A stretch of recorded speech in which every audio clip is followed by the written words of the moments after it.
How to change Cash App to personal account. Hi everybody, welcome back to our channel. In today's guide video, I'll simply guide you through the steps on how you can switch Cash App or change it back to your personal account. So make sure to watch the video till the end.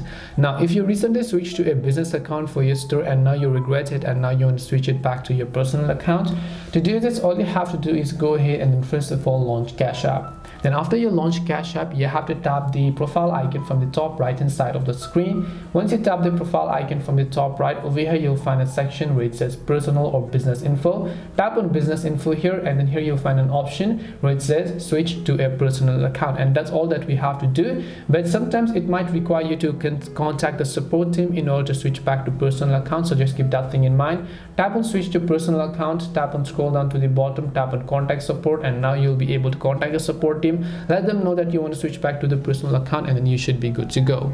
That's it on how you can change Cash App back to personal account. Hope this video was helpful, and if it did help you, make sure to leave a like and subscribe to our channel. If you have got any more questions, queries or doubts, then feel free to also leave them down. Thank you very much for watching till the end of this tutorial, and see you soon in our next video.